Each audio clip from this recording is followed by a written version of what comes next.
Welcome to Off the Wall. My name is Trey. Thank you so much for taking the time to check out the show today, whether you're watching on YouTube, listening on Spotify, Apple Podcasts. Appreciate you for being here. We've got a really awesome show for you today. We've got former Buffalo Bills wide receiver Stevie Johnson hopping on and talking shop about his career and how he's getting involved in the indoor football game with the San Diego Strike Force and what he might have up his sleeve for a potential future franchise. So got to chat with him, and it was awesome to be able to talk through his football journey and what his post-playing career looked like and how he found his way over to San Diego. We've also got some IFL Week 1 games to talk about. We've got AF1 Week 2 games to talk about. And then we've got some NAL Week 3 games to talk about. So lots of games to discuss, lots of ball to dive into. But before we dive into any of that, please make sure you're following us on socials at Off the Wall FB, F as in foot, B as in ball, Off the Wall FB. We are on Instagram. We are on X/Twitter. We're on TikTok. We are on Blue Sky, Threads.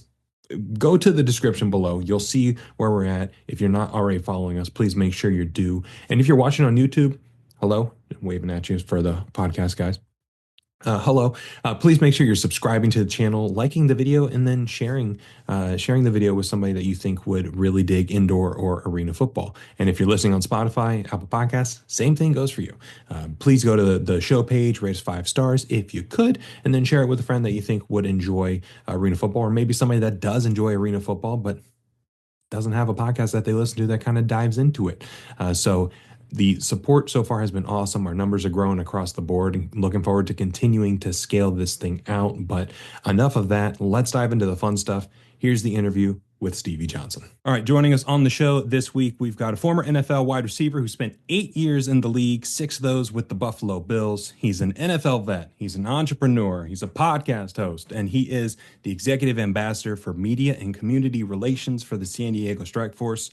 We got Stevie Johnson. Stevie, thank you for taking the time to hop on the show. How are things in your world, and how's training camp going so far? Man, I love it. Thanks for having me. You know, I always check out the show. I love how you're creating this platform and just providing intel for everybody and for every team, you know. So first and foremost, that part is beautiful. You know, as far as the strike force goes, you know, the team is strong. They out there working. They just completed day 2 of training camp. And then aside from Strike Force, you know, I see all the other teams on social doing their thing, and it's pretty cool to see the movement. You know, I am the ambassador of media with the Strike Force, but I feel like I'm an ambassador for all of football, and now since I'm involved, arena. So I'm looking forward to the journey.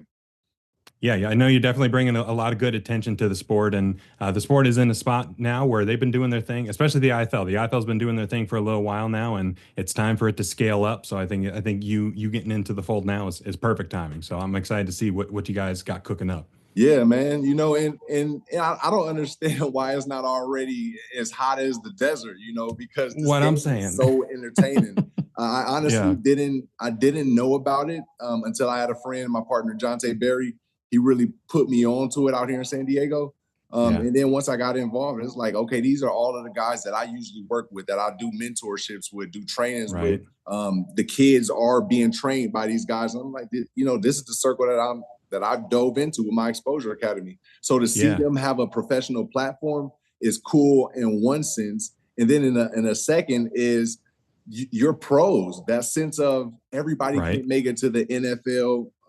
That's the main stage, but you also have these other outlets which you can still actually pop. Kurt Warner's, Fred Jackson's, you know what I mean? Turpin's, you know what I mean?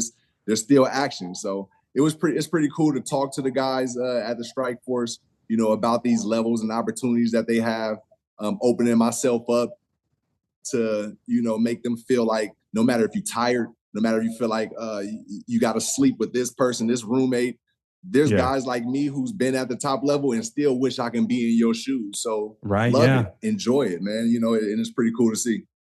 Yeah, absolutely. So before we dive too far into arena ball, I want to talk about your personal journey through football for a little bit. So kind of going back to college. So I was reading up on you, and I saw you went to University of Kentucky, all first team SEC your senior year, pretty big deal. What was it about Kentucky that made you want to go there, and what do you remember most about your time? So when I started off my love for Kentucky, it happened. I was a basketball player. I was a hooper. Okay. And I just came in from playing basketball outside with my friends, and I seen Blue on TV. It was Blue, and it was a left-hand guy, light skinned, and his name was Tayshaun Prince, and he was balling. He was giving that teardrop floater. And then I seen it say Kentucky. I really liked that energy that how the TV showed it. I was a young kid at the time. I didn't really know too much about it. But then what I noticed was that guy who was balling, Tayshaun Prince, he was from California. And I was like, dang, a California kid in Kentucky in this area. So I mean, I can do that too, and I can be there. Yeah. I honestly thought if you're from California, you got to go to a California college. I was so young, and I didn't have nobody to look up to and no mentors like that.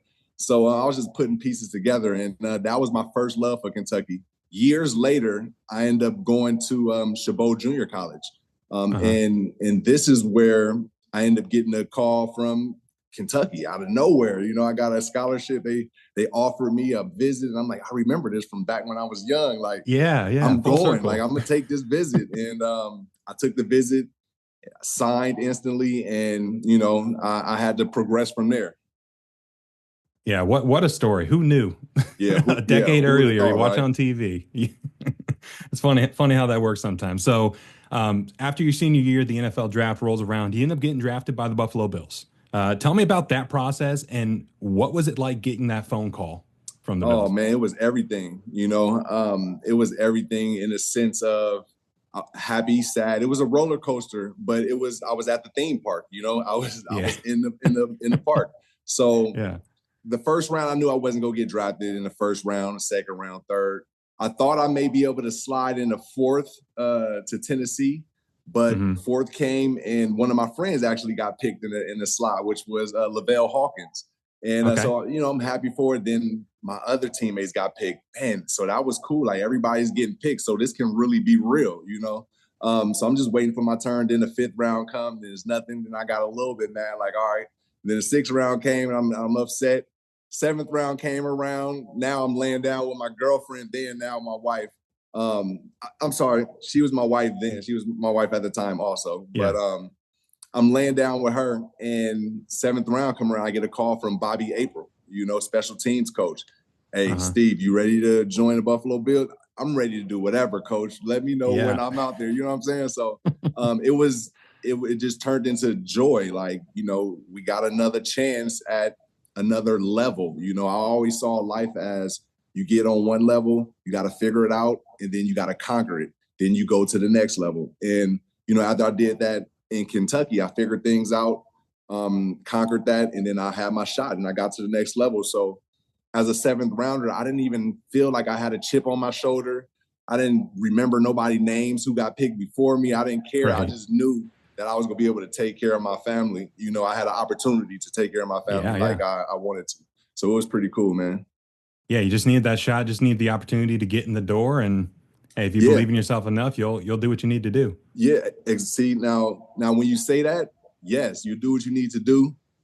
You got to kind of push the issue too. You kind of got to, sometimes you can't listen, like for me to become who I was, if I would have just listened to what the coaches was telling me to do, I wouldn't have became who I became, in a sense. I would have just been trying to do what the coaches said and maybe not winning with the most separation that I needed to, because I'm trying to do it their way.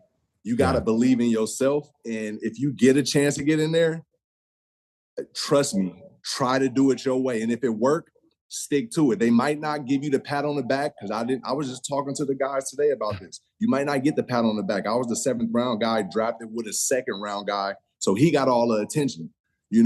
While I'm doing my weird moves at the time, they was loving what he was doing because of his size. Then I kept winning. That's the thing. If you keep winning, you stay consistent, nobody can deny you, and that's it, so you got to believe in your skill at some point. If you're not getting that shot, it's a reason, Yeah, lean in, go all in on yourself. You got to go in. That's what got you there. So yeah, for sure, man. So yeah, quite the career in Buffalo. Only receiver in Bills history at the time to record 3 consecutive 1,000-yard seasons, which is pretty crazy to think about the history of football that was in Buffalo. Tell me about your experience physically playing in Buffalo, and what was it like being that California kid that suddenly you're playing in some not so California weather up in upstate? Man, I loved it. Like once again, like I said, once I got the phone call and they said, "Hey, you going to Buffalo?" I instantly thought about Thurman Thomas with the one bar and Yep. the face mask like that. I instantly thought about Thurman, thought about Reed, Modes, obviously Kelly.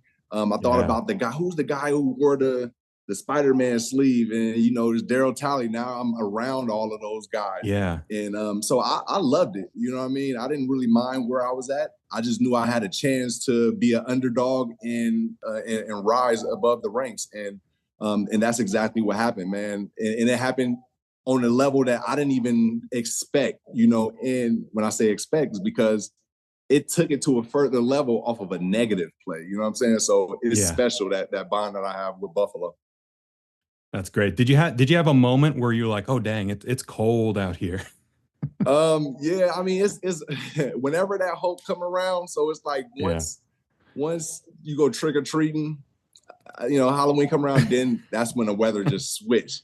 But Yeah. my thing, I love to bring family out there during that time because they don't really experience that type of cold being out here in California. Not at So all. it's really cool to bring them out there and see them shivering and cold and see what like we got to go through. And understand like you got to Yeah. appreciate these elements because it's not always gonna be beautiful weather like it is out there, 70, sunny. Yeah. Enjoy these elements, and Buffalo definitely enjoy their elements. For sure. Yeah. Every single year, there seems to be at least one or two snow games where it's like, all right, that's picturesque. That's Yeah, beautiful. That's very beautiful football. picturesque, and hopefully it be mostly on the safe side because when you in it, it can get dangerous. We've been through some brutal storms. Right. Not to take everything lightly, but it goes both ways. Most of the times it's safe. 90% of the time it's safe. They're used to it, but there is a few times where some things went bad, and that's life. That's just like the business of football. Some things go bad. Right. Yeah, absolutely. So I'm interested to learn a little bit more about the community of Buffalo. There Yeah. seems to be something special that keeps you coming back and with that fan base. What is it about the Buffalo community and that Bills Mafia culture that keeps you coming back? Yeah, the loyalty, man. I always go back to the loyalty through it all. No matter big, small, no matter what color you are, no matter if you caught that pass, you didn't catch the pass, they understand work. You know what I mean? If you try to Yeah. play them in smooth talk, and they can see right through it. You know what I mean? It's Right. like a real close friend. So I always appreciated that community because of obviously the time spent. And then I always had that mindset to be in a community because I never growing up, I didn't really have that community, sense around me or that Yeah. person that's a star player to be in our community. So when I got that opportunity or was on that platform, I wanted to dive into whatever community I can. So I kind of forced myself on them, and they loved me back, and we've been connected ever since. That's so awesome. You also had quite the reputation for some touchdown celebrations as well throughout the career. It seemed like you were competing with some of the other guys in the league, trying to one up each other. We got the Why So Serious, the infamous Plaxico one. What was your personal favorite of all the ones that you did throughout your career? My personal favorite, the Why So Serious one was my personal favorite because it was so much around that in the Yeah. sense of, dang, I wouldn't have thought that that's what it really meant. So we can start off with just the idea of using that Joker and the Why So Serious. The movie just came out, I believe. And Yeah. then Terrell Owens and Chad Ochocinco was on the same team, and they was calling themselves Batman and Robin. We walk into the locker room. On each locker, they got magazines, and they're on there with the Batmobile. Um, I'm getting fined every week for scoring doing good stuff. My Yeah. clothes looking like this, like I'm just doing regular stuff, and y'all finding me. Why so serious? It was just so much going on. Yeah. And then when I got with Fitzpatrick, I was like, Fitz, I got something special, man. Watch what I do. And I went and took a Sharpie, and I went to the into the bathroom stall, and I ended up writing it on my shirt. And then I got the black mark, and I drew the Joker mask and Joker face. And he seen me, he was like, "Oh yeah, that's pretty cool. Got the Joker thing, okay." And then instantly we come out that game and we're losing 21 like 3 or something. I'm like, I wrote this on my shirt for nothing now. Yep. I'm not gonna celebrate while we're losing. You know what I mean? No, Especially absolutely not. Yeah, can't do that's that. a bad Can't do look. that. But it was like a TV timeout, man. And I asked Fitz, I say, Fitz, bro, you ever made a comeback before like this? And he was like, nah, I almost did when I was with St. Louis, et cetera, et cetera. I'm like, man, just throw it to me, bro. Just throw it. He like, all right, I got you. And when he said, I'm like, okay, we got action. And I never really had that kind of connection with a QB to say, all right, just throw it to me and then I got you. And he did it. And we came back. I lifted up the shirt. And that thing blew up to a point where I didn't think it was going to be as big either, though. I still didn't think it was going to be big. Yeah. I got a big fine, and then that blew up even more, though. So everything was kind of divine, man. You know how things was happening, you know. So I just appreciate my time, all my times, because it could have never been. Yeah, and I still see, like, I see you post stuff with, like, you'll run into fans and they'll have like a "Why So Serious" shirt underneath it, like an autograph signing. I'm like, man, that's a pretty awesome trademark to have. Like that's pretty sweet that that's what you're known for. Right, man. And had no idea that it was gonna be that or turn into that, man. Yeah. It's pretty special, man. That's all I can say. It's pretty special. Everything that's dang near happened to me, good or bad, I realized that it's a divine presence there that's making this happen because it's helping somebody else in some type of way. That's an easy one because we were successful. It was fun. You know what I mean? But y'all wouldn't have known that it was really because the NFL continued to find me, and the Buffalo Bills staff, they didn't want me to utilize the name Bills Mafia. You know? Oh, jeez. Yeah, hey, Stevie, stop saying Bills Mafia on your this. They was like, come on now, you know, and I'm a community, you telling that to the community player, you know? Yeah, right. So I was going through a lot at that time, and that Why So Serious was just unique and special. So it just hit at the right time. Yeah, there's so many layers to it when you break it down. Yeah, man, so many layers. So many layers. That's awesome. So after your playing career, what was it like adjusting to life after football? Like obviously football is still a big part of your life, but transitioning from that being your full-time gig of playing on the field to kind of figuring out what's next. Like how was that transition for you off the field? Yeah, man, it was difficult. I'm not gonna lie. You know, I'm not gonna lie and act like it was all sweet. You know, you go from I was 10 years old and I stopped playing at 30. So every 20 years it was schedule, schedule. You know what you're doing, you know what you wake up for, you know what you're competing against, you know what's on the stage, and then you stop. And then it's like, I probably went through a couple months where it was like, okay, dang, you free now. I don't have to really get ready for this. But then it becomes like, what am I doing? You know, you're like, what is your purpose? What's going on, bro? Like, it was wicked. It was wicked times, and you got to figure yourself out. And I was fortunate enough to have a family. You know, like I said, my wife was with me when I got drafted. We met each other in high school, got married in college. So I was blessed to have her to get me through that tough time, because I believe almost everybody go through it except for the greats who can go from off the field and get right into broadcasting, you know. Nowadays, the beautiful thing is you can get right into broadcast, whether you're great, not great, got any experience.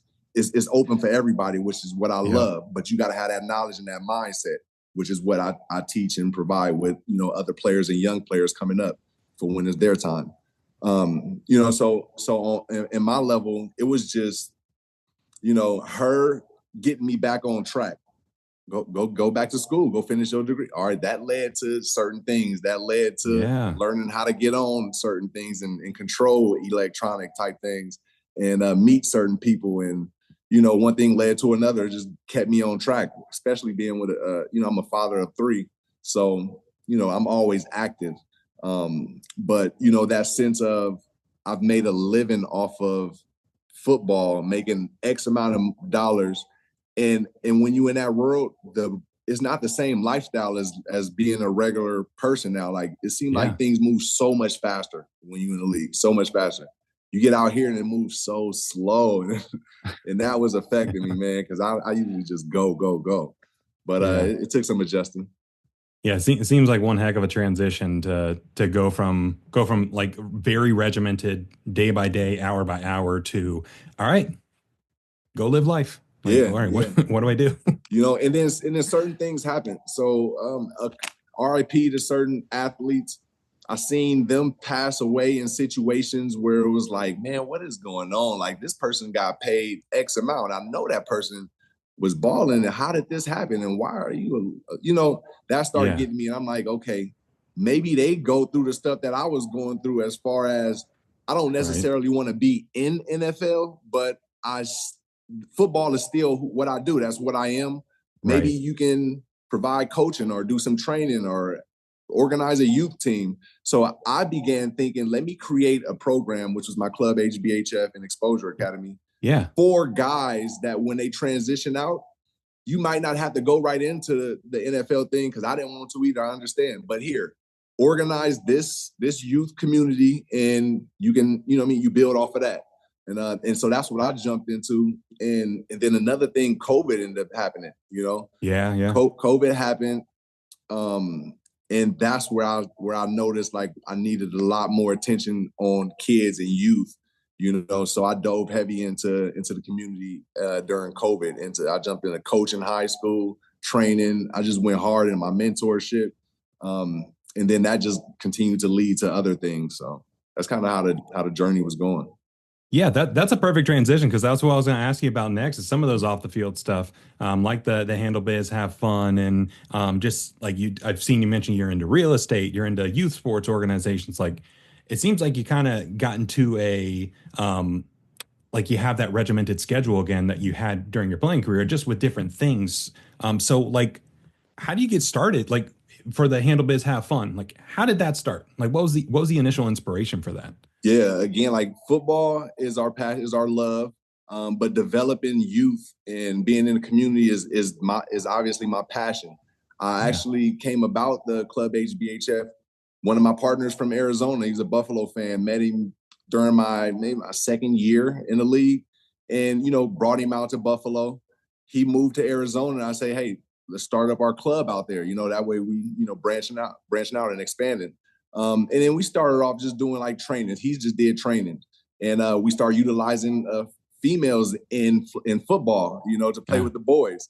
And the girls was young. I'm just fast forward now. Now the girls have scholarships. They're going to college on flag football scholarships. That's awesome. And it's just beautiful to see. So, that just came from the love and one simple connection. So that's how, HBHF began spreading. Now we have them in different states.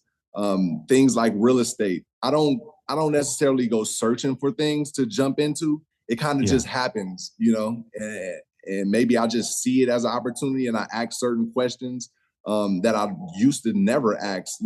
In a league, I would just go, but I wouldn't ask questions or really get too involved as I am now. And I'm telling you, like, people that's listening, ask questions, listen to people, speak your story, tell your story. You never know what else may happen right after that. So I just kind of opened up a little bit more, and I began leading into certain things. I keep going one more time, Trey, even with the strike force. Yeah. Like, I wanted to be in San Diego and chill. I've been out here just to high, lay low, take care of the family, and do my thing in other states. But, one thing lead to another. I meet my partner, Jonte. He ended up, hey, let's meet this and let's go here. And, my passion just jumped out. All right, look, let's do it. Let's lock all the way in. Let's set up a plan. Yeah. Let's do this and that. Let's do it proper and professional, though, So, we've been doing some good things here.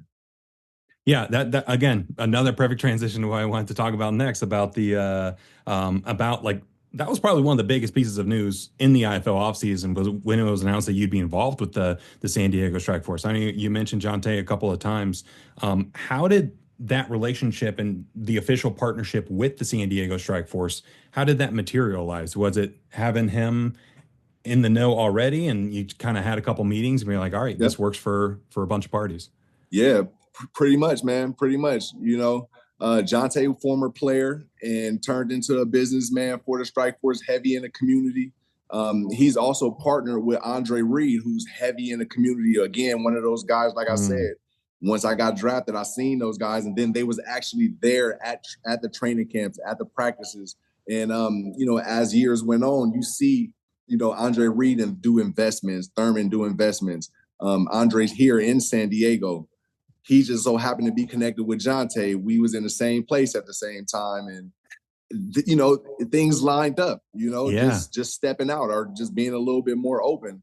And I end up seeing it as an opportunity to help others, and that's what it was. I think the San Diego Strike Force seen the same thing, the same qualities that I have that they want to present to the community, and they see how we engage, and why not? The league, this game, the way that is built around entertainment, Right.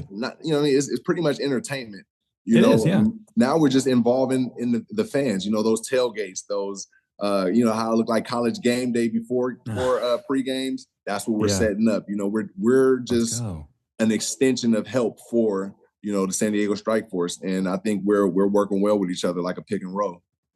Yeah, that's going to be great. I'm excited to see what you guys are cooking up there. But part of the partnership is the Striking with Stevie podcast that you launched, where you'll be talking shop about the Strike Force, about the IFL. How is that shaping up as we're progressing into the IFL season, and what can people expect from that show throughout the season? Yeah, like everything you said, all the insights. The main thing that I'm super happy about with the Striking with Stevie podcast is we've got our partnership with Look Who.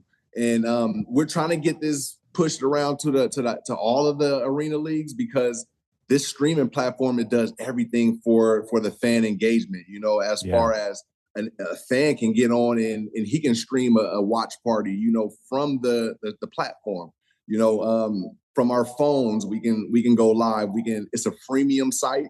So we'll have so many different options for insights, coaches. And what I do, I'm Mr. Why So Serious. So sometimes the camera's recording when they shouldn't be, but we got to get the fans the insight. I want them to know what's going on. So that gives us all the options to do that. And with the podcast, I'm thankful that the San Diego Strike Force is, working with us in order to, bridge this gap with the community, and they're entrusting, someone like myself, because hey, I put out God tweets before, Lord, we talk and we love it all day. It's all good. But, some people would shy away from that, but I understand that the Strike Force, they're heavy for the community, especially in a city in San Diego where the pro team leaves and go up the highway. Now the Strike Force is the only team here. So why not rally behind this team and utilize everyone that's in the community? And that's what we're doing. Yeah, there are so many great stories to tell. I mean, that's part of the reason why I started this. Just because I started doing some digging. I'm like, man, this player is awesome on the field, but his life story is just fascinating. So I think there's so many opportunities, especially with some of the guys that are on the Strike Force. So I'm excited to tune in and hear some of those stories be told from the players themselves. And again, just so many opportunities for these guys to let their journeys be known. And I think a lot of people are going to connect with these guys off the field, in addition to being on the field. Like you said, the only pro football team in San Diego now is the Strike Force. Right. I mean, I love that you said that. Because we just got finished locking in a conversation with Rudy Johnson, and we really just dove into the mindset. Like, what was the mindset of you being a real estate entrepreneur? I thought you was, chasing your dream for football, and then you got cut from this team, and then you decided to come back. You didn't have no pride, like hey, I don't want to go there. You guys cut me, because I felt that way when I was released from the Bills, and we really just dove into it. And it was good to hear his perspective, and I was able to learn, and I'm sure, everyone else will be able to learn just how everyone's able to learn from your show. Now, you always getting everybody, man. I love the fact that you get everybody, not just stars, because everybody got a story. Yeah, everybody's got a story to tell. Got a couple names scratched off the list. Got a ton more to go. So we're just getting started over here. Indeed. But 2025, the focus is obviously in San Diego, really elevating that Strike Force brand in the community and on a national scale. But you've got a couple irons in the fire for the future, potentially in 2026 and beyond with the city of Buffalo. You've been very vocal on social media about wanting to bring back the Buffalo Destroyers, a team from the early 2000s. Where did that idea come from, and what's the process looked like from your end to kind of get that going? Yeah, it's been a great process, as far as starting from, I would say, let's say 10 years ago, just to put a number on it, building my relationships, in that city of Buffalo. They know I'm willing to do whatever for them. They know we work together.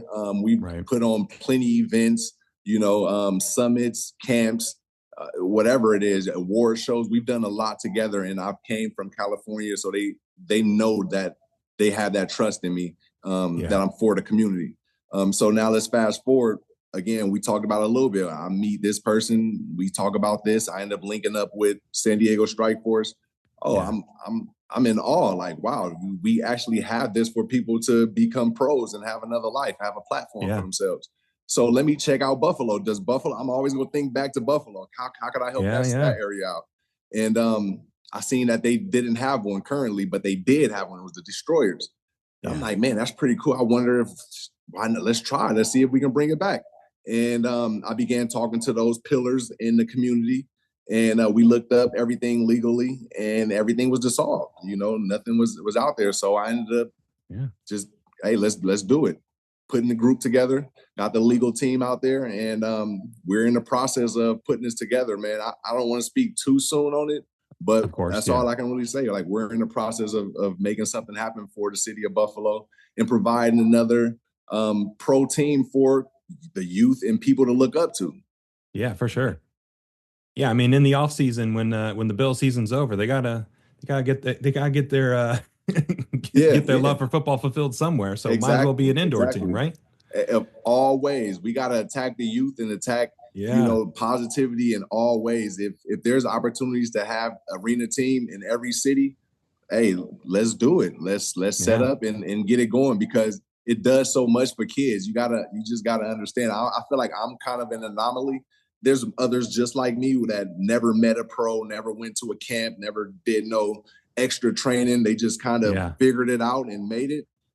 Those are the people that's kind of trying to put this stuff together. So I think more of us need to link up, like the Ernesto Lacayos, who's doing the specialist camps, combines, that's getting people off the couch and, hey, come try. We might have scouts out here. Now you got an opportunity to do more. You know what I mean? So that's the mindset that I have, and nothing personal about trying to create a team and like money for myself. No, this is controlled for the city. It's controlled by a group. Absolutely. So that's why I put my partnership group together, and we're just trying to make steps to make it real. Yeah, take some time to get it to where it needs to be, but I'm excited to see what you guys cook up. And the Destroyers, if you go back and watch some old Destroyers games, those are some fun games. So I feel like the city of Buffalo would really embrace that. Oh, definitely. They've already got a great response. Like as you've seen, I've been out there communicating with them, and I see they got the support. So now we just got to make it make sense to where we can have a sustainable team, for sure. And then continue to push through and grow from there, man.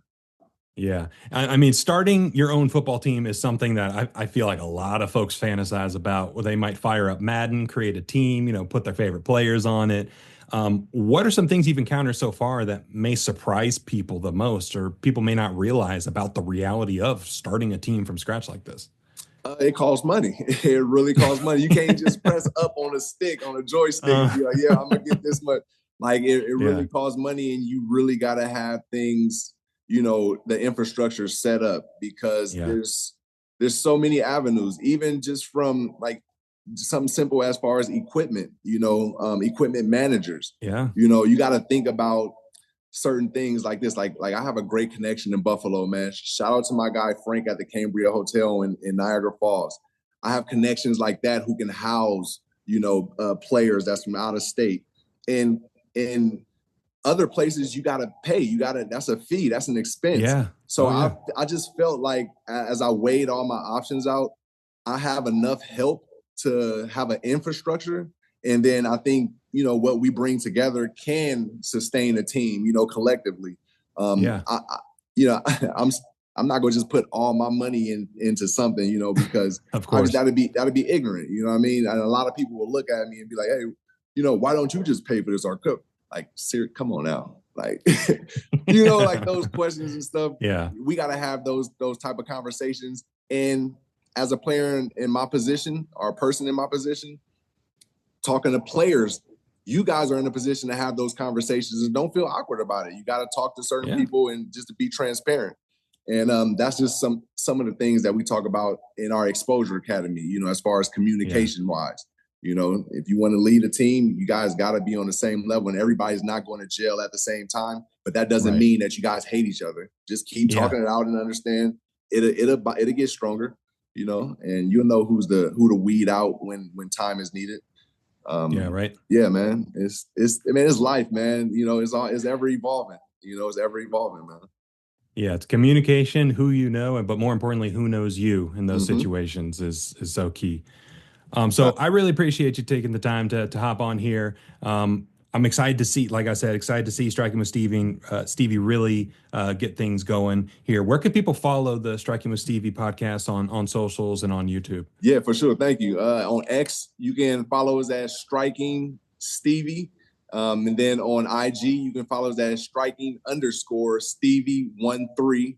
And, you can follow me at hbhf.stevie on IG. And I always post everything from there, or X at Stevie Johnson 13. And, I try to always, collab and do whatever I can with people. So yeah, tap in, hit me up. Let's collab and promote you. Let's put you on platforms, put us on platforms. I think that's another thing that I really loved about the IFL and the game, not even just the IFL, just the game of football now with social media. Back then, I got in trouble for doing a lot of stuff. I was a little bit reckless, but now I see teams like doing banter, going back and forth, having fun, doing funny things. I think we need more of that. Collab with your team that you're about to go against. That's what I'm trying to start up. Make it fun. That's entertainment. The Plaxico thing, I know you talked about that. Yeah. That was something that got sensitive. People were sensitive about that, but I thought about that. If he never came back to playing that game and wasn't getting paid millions, I never would have done a celebration like that. But I'm having entertainment while he's sitting there scoring touchdowns, getting paid. Like, it's okay.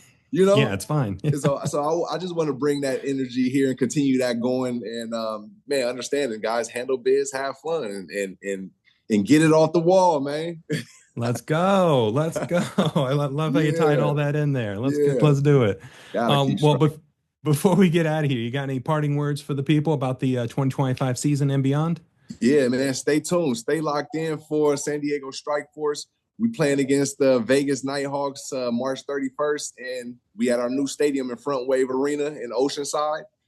Shout out to the everybody that's with the Striking with Stevie team, and shout out to Look Who for putting us on the streaming site. Man, it's just so much happening, with all the arenas starting. I love it, man. Shout out to everybody, man. We looking forward to seeing y'all in the championships. Let's go. Love to hear it. We'll stay in touch. Thank you so much again, Stevie. Love, brother. Take care. Big thanks again to Stevie Johnson for hopping on the show this week and talking through his football journey and talking about how he got involved with indoor football. It's exciting to see some bigger names bring some attention to the sport. So we'll have to see how things work out with the Striking with Stevie Johnson podcast and the content they create over there, and potentially what might happen down the line with Buffalo. So we'll have to keep an eye on that. So big thanks again to Stevie. So we'll start first with the IFL here. The first game of the IFL season was on Friday night, and it was between the Jacksonville Sharks and the Massachusetts Pirates. The Sharks won that game 46-25. Jacksonville's offense looked really sharp heading into this game on paper. It was just a matter of how would they translate on the field. They ended the season pretty well last year and added a lot of really great talent to that offense, and they didn't disappoint. Some of the talent that they added was Jimmy Robinson from Massachusetts, Eddie Vander from Quad City, and Karan Ashley also from Quad City, among some others. But all three of those guys were able to contribute immediately. Karan Ashley had 2 receiving touchdowns on the day. Eddie Vander had a receiving and a rushing touchdown on the day. So all these new pieces, they were able to work into the offense and get involved in this first game, which was really good to see. But honestly, the offense probably could have done a little bit better. This wasn't the best Caleb Barker game that we've seen. He threw a couple of INTs, but I'd expect to see them get those things cleaned up. But this was one heck of a debut for the Jacksonville Sharks, especially considering how last season started, off to a much, much, much better start this go around. The Sharks look great, and they seem to have really leveled up since last year. Again, considering how they started off just abysmal, ended strong. Looks like they're continuing that path of picking up where they left off last year and resuming what they were. But I think they have a legitimate threat to run the entire East this year based off of what we saw, where they scored 46 and they were a little sloppy at times, and that's got to be scary for the rest of the East. And then for the Pirates, this was a very rough start to a new era of Pirates football. So last year they had Alejandro Benefield at quarterback and Jimmy Robinson at running back. Benefield retired from football, and then Robinson obviously went to Jacksonville. So there was a lot of offensive production that was missing from last year's team heading into 2025. And they signed a couple young guys to fill in at quarterback and running back. Puka Williams at running back looked really, really good in this one. He scored 3 touchdowns on the day, and he seemed to be getting more acclimated and more involved. He got a nice little introduction to the wall a couple of times in his IFL debut. So I think he's going to be a very productive back. And if there was an IFL fantasy football, he would definitely be one that you would want to have on your fantasy team. But as impressive as Puka Williams was, quarterback Kenji Bahar was equally as unimpressive, unfortunately. Bahar, he just looked really rough in this one. He had 3 interceptions and a couple of fumbles. He had some really errant throws. It just seemed like he was on edge the entire time. Less than halfway through the first quarter, he already had 2 interceptions thrown. And physically, he has what you want in an IFL quarterback, where he has the size, he has the dual threat ability, but the passing just wasn't there. So the Pirates defense, I think, did a decent job of trying to bail out the offense and give them opportunities to succeed. But outside of Puka Williams, there really wasn't much going for this Massachusetts offense, and it starts at that quarterback position. So I think it's still too early to pull the plug. It was only 1 week. I'm sure he'll get better, especially with the weapons that they have in Massachusetts. But they got to find ways to get the ball out of his hands quickly and get it into the hands of Isaac Zico, Tio Redding, Thomas Owens, Puka Williams. Like, find a way to get it out of Bahar's hands, build up that confidence, and then hopefully unlock some deeper stuff down the line. But it seemed like they were trying to do a little too much on the medium to deep stuff and not get folks as involved in the short stuff to really gain some momentum. So it was a bad start for the Pirates, like I said, but their defense should continue to put them in positions to be successful. They have a ton of talent across the board, but offensively, they got to get some things cleaned up before they go and play Quad City next week. Speaking of Quad City, they were the second game of the opening Friday night, where Quad City Steamers played the Green Bay Blizzard, and Quad City won 39-37. So this was a fun one. This was a very fun game, as most Quad City Green Bay games are.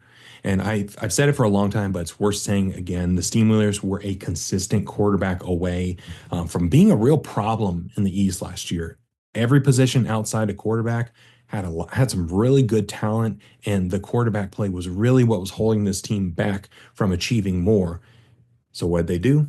They addressed that quarterback problem, and they brought in Daquan Neal, former league MVP, to be the quarterback, and he didn't disappoint in his debut. He had 3 rushing touchdowns and 2 passing touchdowns on the day, and was really able to help Quad City get those tough yards and those clutch situations late on those, 3rd and shorts, 4th and shorts to really seal the game in favor of Quad City. Last year, Quad City was in a couple of these positions where you run this game in 2024, they might be on the losing end of it more times than not, just based on how they performed as a team and the type of production they got at quarterback last year. But with Neal, those things seem to be turning the corner, and this offense was really clicking. Again, it's week 1. They're only going to get better from here. They're only going to be able to get more folks involved. Wide receiver Davian Johnson found himself in the mix as well. He had 2 touchdowns on the day, 1 receiving, 1 rushing, and he proved to be a pretty explosive option on offense in this semi-hybrid role that they had him in. So the Steelers defense also held Green Bay in check for the majority of the game, and Quad City's 1-0 to start the season for the second consecutive year. And they improved to 23-9 at home since 2019. 23-9. So that's a pretty impressive home record, and you got to tip the cap to the Quad City faithful that go to those games. It looked like the vibrant arena was pretty packed, and it looked to be a really cool atmosphere. So congrats to Quad City for starting the season 1-0.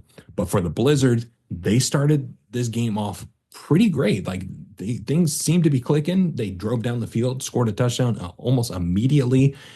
but they became a little predictable on offense, and the Quad C defense was able to, kind of anticipate what was going to happen. A lot of keeps with Max Mailer, and they were able to kind of keep things bottled up for the most part.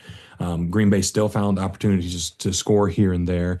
Max Mailer had another game where he had at least one passing touchdown and at least one rushing touchdown, picking up right where he left off in 2024. But they almost pulled off the comeback in this one as well, where they were down 10 with under a minute left.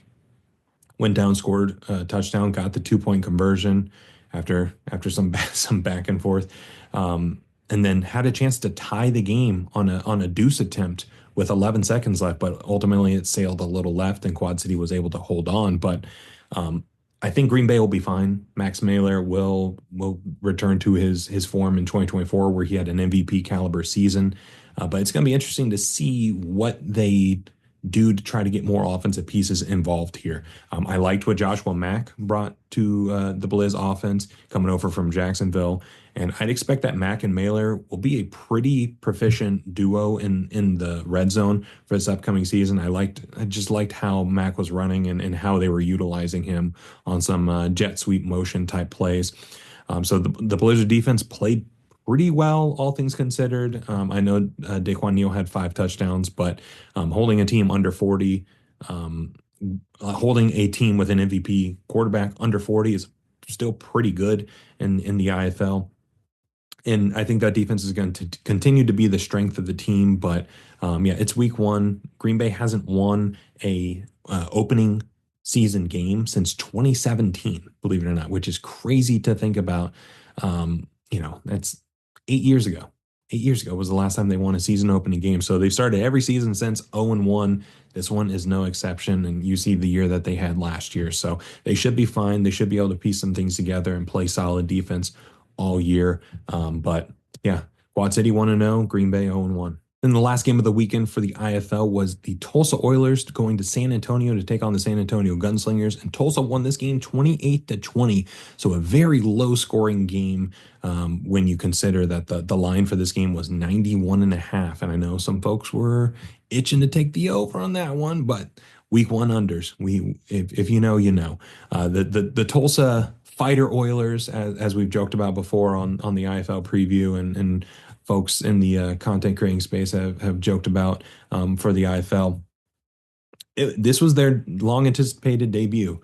Obviously, with Frisco going dormant and Frisco's offense or head coach becoming the offensive coordinator for Tulsa, it was expected that he'd bring some of his weapons and some of his toys from Frisco over to Tulsa with him, and that's just what happened. They brought over T.J. Edwards, Cole Blackman, Faison McClurge, amongst others. As not the only ones. Those are the ones noting for now, which the reason why I'm knowing them is because those three were the ones that scored touchdowns in this one. T.J. Edwards scored first, Faison second, Cole third, Faison fourth. So when you look at the pieces they brought over and the pieces that were productive on offense, it was basically the fighters. The fighters offense was what was able to score and get them ahead in this game. So I think the O-line is probably the biggest area of concern for Tulsa right now. TJ Edwards was having to make something out of nothing, far more than you would want to see as an Oilers fan. That opening quarter, that opening touchdown, it looked like the San Antonio defense had him dead to rights, but he was able to evade it and somehow run for 20 yards and score a touchdown. It was incredible.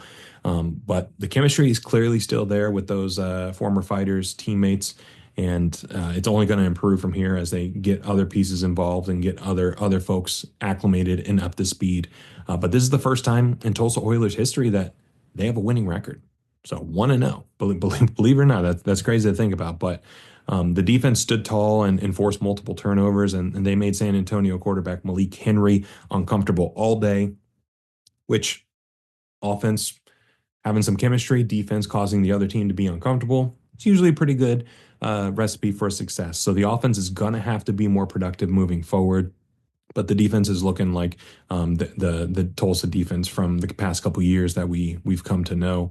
But yeah, this is a big opening win for Tulsa, so big congrats to them. But for San Antonio, this was a bizarro world game for them when you consider who they were in 2024.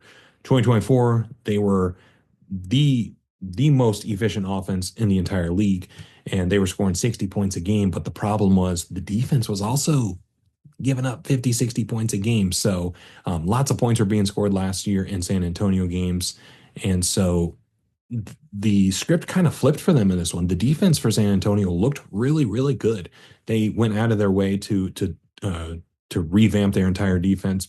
They got Jordan Jones at linebacker, Ulrich Jones at defensive line. Ravarius Rivers is back. He didn't play in this one, but I'm sure he'll be playing in the future games. But the defense looked really good. They were flying across the field. They were really containing the Tulsa offense and giving the San Antonio offense an opportunity to at least make this a game all throughout. But the offense was the thing that struggled. So again, last year, San Antonio's offense, immaculate, incredible. Defense, terrible. In this one, the defense played really, really well, and the offense really let them down. That again, like I said, the defense was making solid plays and keeping them in the game, but only putting up 20 points is never going to be enough to win in the IFL. I think last year, I think 22 won a game last year. It might have been a game Tulsa was involved in, believe it or not, but they are going to have to work to figure this out if they want to, not be 0-2, not be 0-3 like they were last year for the complete opposite reason.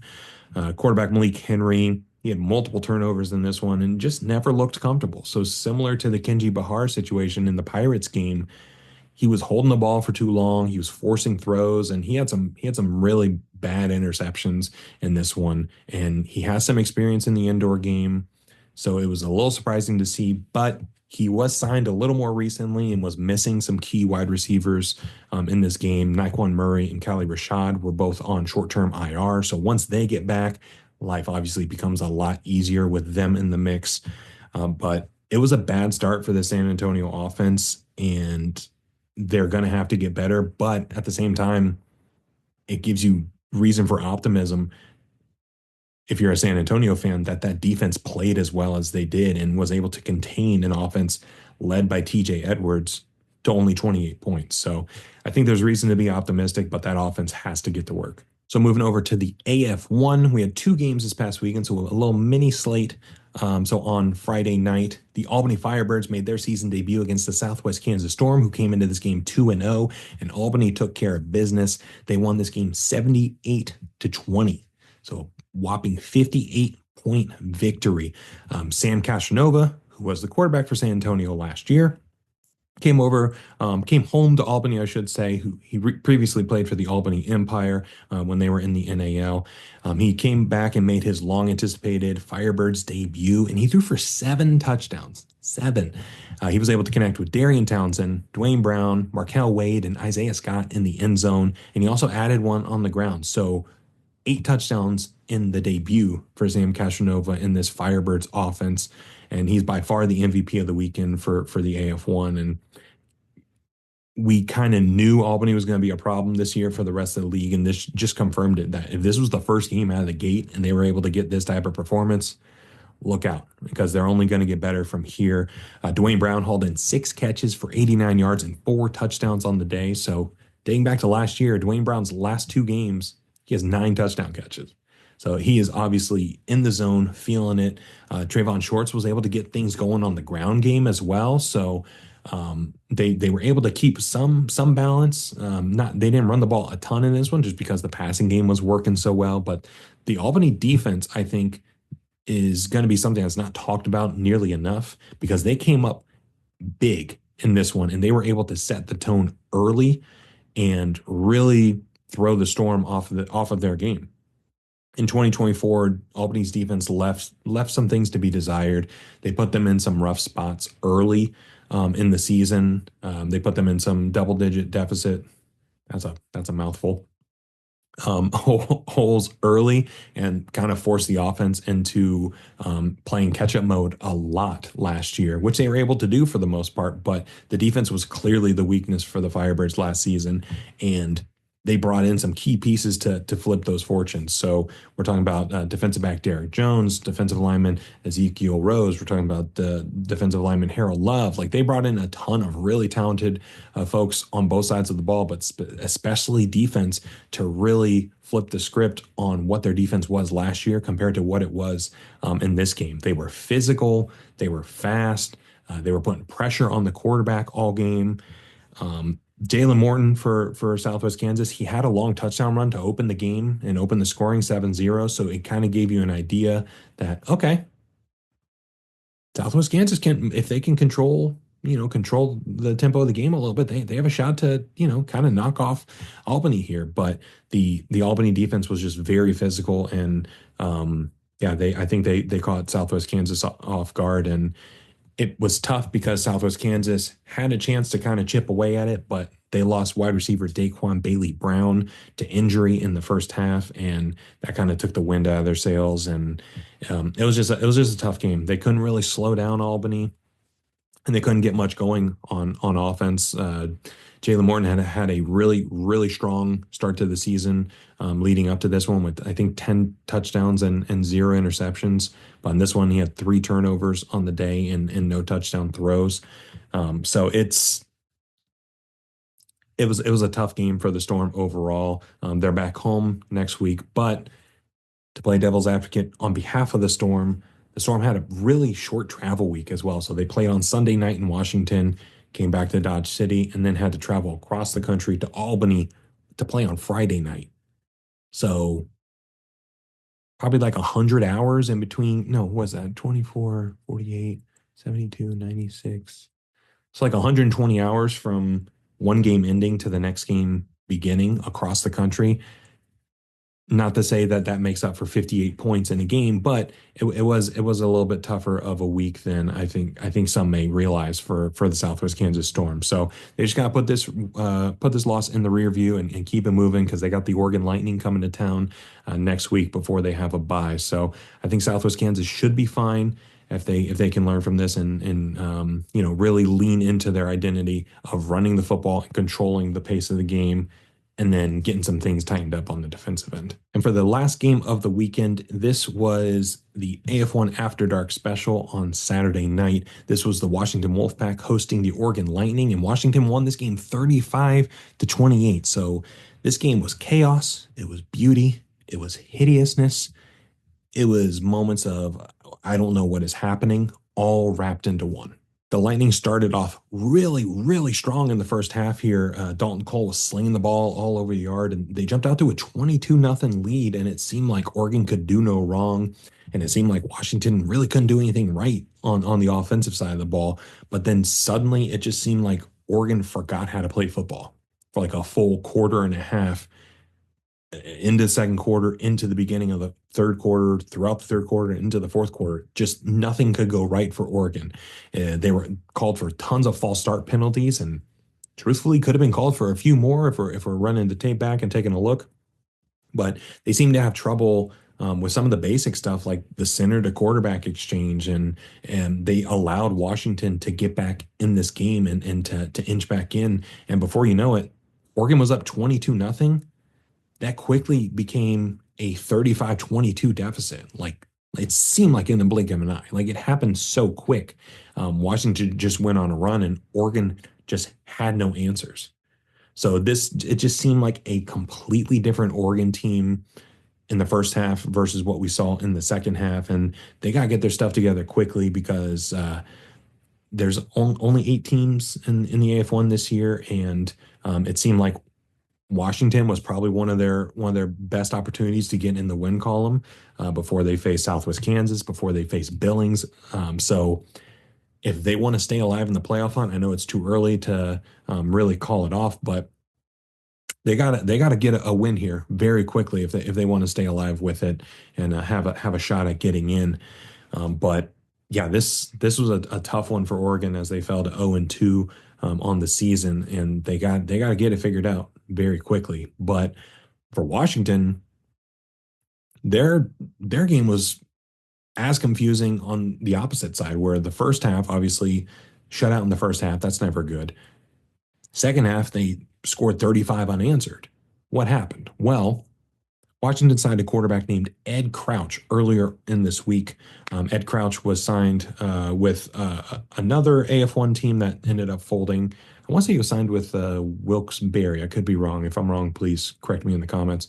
Then he was over in San Antonio for a little bit. He was released, and then he signed with Washington. So he had high praise from Coach J.R. Wells, Coach Wells saying, we expect him to take over this league. So that's usually pretty good if your coach expects you to take over the league with a talented wide receiver room. So naturally, the Wolfpack started the quarterback on the team who has a fractured hand. I don't get that. Maybe it was a worry that Crouch was signed too recently and didn't have a good grasp of things. I don't know. But the moment they put Crouch in the game is where everything started to shift for the Wolfpack. Crouch eventually got in, and it took a series or two to kind of get into a rhythm, but things started to click with him at quarterback. He was able to connect for 4 passing touchdowns in the second half, including an ever so lovely big man touchdown. Chef's kiss, beautiful. In the second half to fuel that comeback and provide the Washington faithful with enough points to secure that win at home, that first win of the season. So they still have a lot of questions to answer, and they got to get things figured out. But getting that first win has to feel good. But what feels even better is knowing that you have your guy at quarterback now. Ed Crouch is the guy, and with the talent that they have in that wide receiver room, sky's the limit is a cliche, but if they were able to throw 4 touchdown passes in a game where he was signed earlier in the week, give them some time, give them an extra week to get some practice reps in and do all that stuff. They could be a pretty good team down the line and down the road as the season progresses. But they're going to have to get that dialed in real quick, because if you look at the schedule ahead, this first win is great, but the next game you got is in 2 weeks against the Billings Outlaws, the defending league champions. So they have a big test ahead of them, but at the very least, they have their guy in Ed Crouch at quarterback. We're going to flip over to the NAL now, and they had a 2-game slate as well in their week 3. The first one was the Columbus Lions hosting the Carolina Cobras, and the Columbus won this game 26-0. Yeah, so it's not often you see a shutout in arena football in league play, I will say, but I'll be damned, we saw one this past weekend. We'll start with Carolina here. I'm just gonna be frank, this was one of the worst offensive games of arena football I have ever seen. It was bad. The box score doesn't even paint the full picture of how bad this was either. Like, you literally have to watch this to fully understand how bad it was. Carolina, they threw 4 interceptions in this one that ended up getting called back due to defensive penalties on Columbus. So those are 4 interceptions that don't appear in the box score, but they were bad ones. Like, they were throws that were made into double coverage, throws that should have been just thrown away, but were thrown into danger. So again, the game on the field was actually worse than the box score. And when the box score says 0 points, that's saying something. So they had snapping issues all game. By my count, they had 9 high snaps, meaning snaps that either went over the quarterback's head or almost went over the quarterback's head, where they had to, kind of retrieve it. And then they had 7 low snaps where the ball kind of bounced off the ground and into the quarterback's hands, or sometimes beyond the quarterback.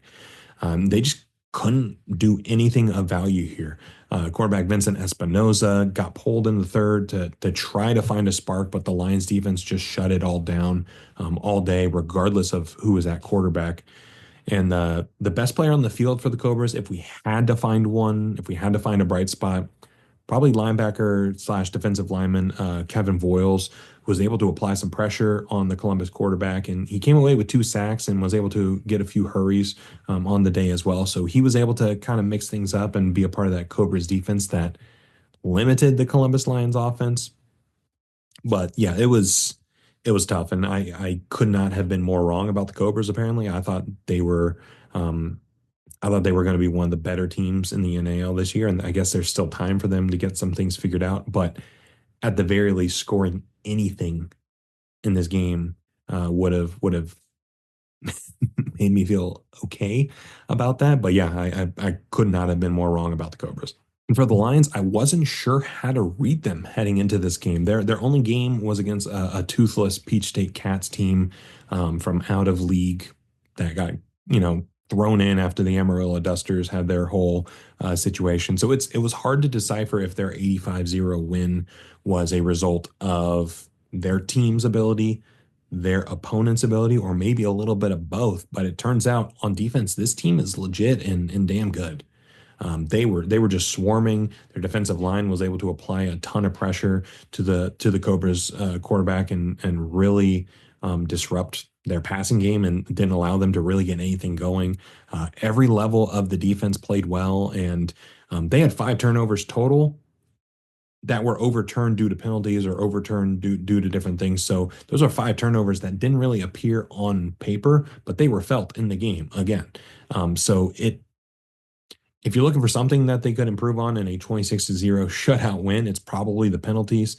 Because if you're able to get some of those penalties and get some of the field position that they would have gotten as a result of those interceptions and as a result of the fumble recovery that went the other way for a potential TD, this game could have been much worse. Like this game could have been a 40, potentially 50 nothing type of game, and that would be huge in terms of point differential down the road. If it comes to that, when it comes to playoff seeding and potentially getting into the playoffs. So the offense obviously played well enough to win this one, but there are some things that they can improve on. Quarterback Marcus Brooks, he did a pretty good job of distributing the ball throughout the entire offense, but they'll have to get the turnovers corrected going forward, just because I don't think that they're going to shut out every team that they play moving forward. You would think that some teams might score points. So, if they get into a game where they get into a back and forth shootout, those penalties and those turnovers might come back to bite them. But it's been over 900 days. I think it was 960 days, something like that, since the Columbus Lions have lost, playing in different leagues before first year in the NA or first year back in the NAL, I should say. So I've been sleeping on the Columbus Lions, and they woke me up with this performance and just absolutely dominated Carolina. So this team is legit, and I think they're one of the top teams in all of indoor and arena football, not just this league. So seeing how they play throughout the rest of the season will be very interesting. I wish they played Omaha at some point. I find it convenient for some folks that they don't play Omaha, but if Omaha continues to play the way that they do, if Columbus continues to play the way that they do, they for sure will meet at some point in the playoffs. I feel like we'll eventually get that matchup. But Columbus is rolling, and they're a major threat in the NAL this year. And last but not least, we have the last game of the NAL weekend. It was the Shreveport Rougarou hosting the Wheeling Miners, and Shreveport won their first NAL game in franchise history, 20-13. So if you are looking for the ultimate arena ball sicko game of the week, this is it. For the second consecutive game, the Shreveport broadcast did not have a score bug on the stream, but did have a very entertaining play-by-play guy. So big shout out to him. But this was an ugly, ugly game. Shreveport's passing attack was basically non-existent and ran the ball a ton, and this resulted in just a bunch of big rugby scrums where handball to guy runs into pile of people moves a couple yards. It was that type of game for the majority of the game for the Shreveport offense. To me, the bright spot on this offense is Denarius Antoine, who was really able to move that pile whenever he got the ball, whenever he was running and make an impact. But they need more out of their passing attack. They need more out of their quarterback if they want to continue to build on this and be successful for the rest of their debut season, because they lucked out, honestly, with Wheeling's quarterback situation and how it all played out. So they were very fortunate with the way that they played to be able to get this win and only score 20 points and get a win in this NAL game was quite something. I know we said something about scoring 20 points in the IFL, a little bit different here. But also, Shreveport, get a kicker. Please get a kicker. This could have been a 10 to 13 point game late in the fourth quarter, but they just don't have a kicker. They went for it on fourth down multiple times and failed in plus territory. So if you have a kicker, you can potentially walk away with points in those situations. So they were in a spot where Wheeling threw a Hail Mary into the end zone, and they very nearly came down with it to tie the game with no time left. They could have avoided that entire situation if you had a kicker. So it seems ridiculous to me that some teams don't have a kicker. And it's honestly hard to take some of those teams seriously if we're just being frank. So nonetheless, they got their first ever win as an organization and as an expansion team in the NAL. So big congrats to the Rougarou. But for Wheeling, they were in a tough spot with their starting quarterback getting hurt last week. Coach Rez ended up posting on the team's Facebook account that he had a concussion and didn't even travel on the trip. So they had to sign a new quarterback and really just throw him out there and figure things out on the fly. It did not go well for the Miners in this one. It looked very messy, very disjointed, lots of interceptions, and just an overall rough outing in general for this offense. The defense really played their tails off and contained Shreveport and really gave their offense a chance to get back into this and make some noise and potentially steal a win from Shreveport. But it's it was just a mess for Wheeling, honestly. If they were playing any other team in this exact game and the way this all unfolded, they probably get blown out because Shreveport's offense is not great, if we're just being honest, calling it what it is. They It's one dimensional. Shreveport's offense is run the ball, run the ball. They can't really pass the ball at all. So if they were playing any other team that had a decent balance, like a Sioux City, or even an Omaha in this situation, this is probably a runaway for the other team, and Wheeling just gets the doors blown off them. So the Miners fall to 0-3 on the year, which is very surprising considering where folks thought they would be heading into the season. A lot of folks were picking them as potential league champions in the preseason, and they received a ton of first place votes in that inaugural NAL media poll that they posted on different media platforms. So they've got some soul searching to figure out. We'll have to see how quarterback Grant Russell, if he's able to come back from injury, but they got to figure things out and figure out a way to improve from here. It's a very, very bad start for Wheeling as they made their debut in the NAL, and they're still looking for that first NAL win on the season. And they got to get some momentum rolling very quickly if they still want to have a chance to make the playoffs. So the rough start continues for Wheeling, and we'll have to see how they go from here. So those are recaps of some of the games that took place this past weekend. We've got another full week of games across 3 leagues coming up this upcoming weekend. In the AF1, we've got games on Friday, Saturday, and Sunday. Friday, we've got the Salina Liberty going to Corpus Christi again to face the Corpus Christi Tritons. So Salina's looking for their first win of the season and hoping to, improve on that week 1 performance because honestly, it can't get much worse. On Saturday, the Albany Firebirds will be going to Nashville to face the Nashville Cats. So Nashville made their season debut in week 0. This is their second game of the season. Albany obviously made their season debut last week, so both teams will be playing their second game. Albany clearly has things a lot more figured out than Nashville does.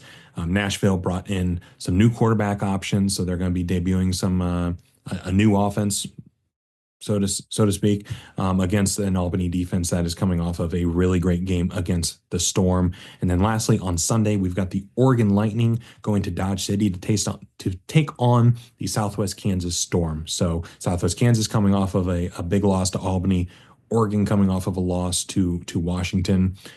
Southwest Kansas probably going to be favored in this one just based off of how the season has gone so far. But Southwest Kansas is also going to be without wide receiver Daquan Bailey Brown. So Oregon is going to continue to put things together, but can they put together a full game of football? So far, the first couple games, they played decent in the first half and then just completely fall apart and collapse in the second half. They got to play a full 60 minutes here if they're wanting to get their first AF1 win. And then moving over to the IFL, we've got a bunch of teams making their season debuts this upcoming weekend. We've got Quad City and Massachusetts playing on Friday night. Both teams played in week 1. Quad City got a win. Massachusetts did not. So Massachusetts is going to be at home yet again. While also on Friday, we've got the Iowa Barnstormers making their season debut at the Green Bay Blizzard. So Green Bay making their home debut for the season. And Iowa's I'm not sure what to expect from Iowa. They've returning some good pieces from last year, but some of the main pieces like running back and quarterback are going to be a little bit different, and we don't really know what to expect from them. So that's going to be an interesting one to monitor.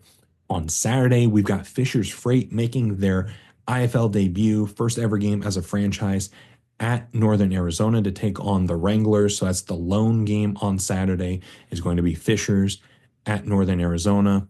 Both teams are in an interesting spot. I feel like Fishers can be in the mix for the Eastern Conference if the ceiling of their roster is met, or at least is almost met. And Northern Arizona, they have a lot of change all at once. And when you look at coaching staff, players in key roles on offense and defense, it's a lot of change. So it's going to be interesting to see where they're at in particular. But then moving over to Sunday, we've got the Tucson Sugar Skulls at the Arizona Rattlers, both teams making their debuts on the season. And then we've got San Antonio going to Bay Area on Sunday as well to face the Bay Area Panthers. Bay Area is probably one of the more exciting teams to keep an eye on with some of the additions that they made on offense and just how they've performed overall as a unit these past couple of seasons. And then lastly, on Monday, we've got some Monday night football. The Vegas Nighthawks will take on the San Diego Strike Force in San Diego at the Front Wave Arena, new home for the San Diego Strike Force. So, yeah, Vegas, I think is poised to make a very deep run this season if they can play to their potential, or at least even a little bit of their potential. They're poised to make a run. But San Diego, they are bringing back obviously Nate Davis, some key pieces on defense, and then introducing some really wild card pieces on offense where their ceiling is really high, but their floor might be really low as well. So it just depends on how things shake out. But San Diego's one of the more entertaining teams across the entire IFL, and they're poised to make another run at the playoffs as well. So that's going to be a very fun matchup to watch. And then in the NAL, we've got 3 games on the docket as well. We've got the Columbus Lions going to the Carolina Cobras this week. So Carolina went to Columbus. They've got Columbus going to Carolina this time on Friday night. So that'll be an interesting one to see if home field plays a little bit of a factor into this one, and see if Carolina can actually get on the board this week. That'd be cool. And then we've got the Idaho Horsemen going to Omaha to face the defending champions, the Omaha Beef. So Idaho had a lot of work to do on offense, and Omaha hasn't looked great on offense, but their defense has been playing lights out so far this season. So would expect Omaha to really lay it on Idaho here. And then lastly, we've got the Colorado Spartans taking on the Sioux City Bandits on Saturday night as well. So Sioux City seems to have some things figured out after dropping their opening season game to the Beaumont Renegades. Colorado, they looked great in their opening season game and then their offense just looked bad against Omaha. But was it because they were facing Omaha, or was it because they have dysfunction on offense to figure out? We'll probably get an idea of what the answer to that question is in this game against Sioux City. So 3 very interesting games, all for different reasons in the NAL this upcoming weekend. So it's going to be a full weekend of football, full weekend of indoor and arena football. It's going to be very exciting. So let me know what game you're looking forward to the most. You can let me know on socials. You can let me know in the comments section here. I'm interested to see what you think. So that's the show. Really appreciate you taking the time to check out the show, whether you're watching on YouTube, listening on Spotify or Apple Podcasts. Appreciate you for being here and checking it out. Please make sure you're following us on socials at Off the Wall FB, F as in foot, B as in ball. All the links are in the description. Big thanks again to Stevie Johnson for stopping by, taking time out of his day to talk shop about his football journey and what he's doing with San Diego and potentially Buffalo down the line again.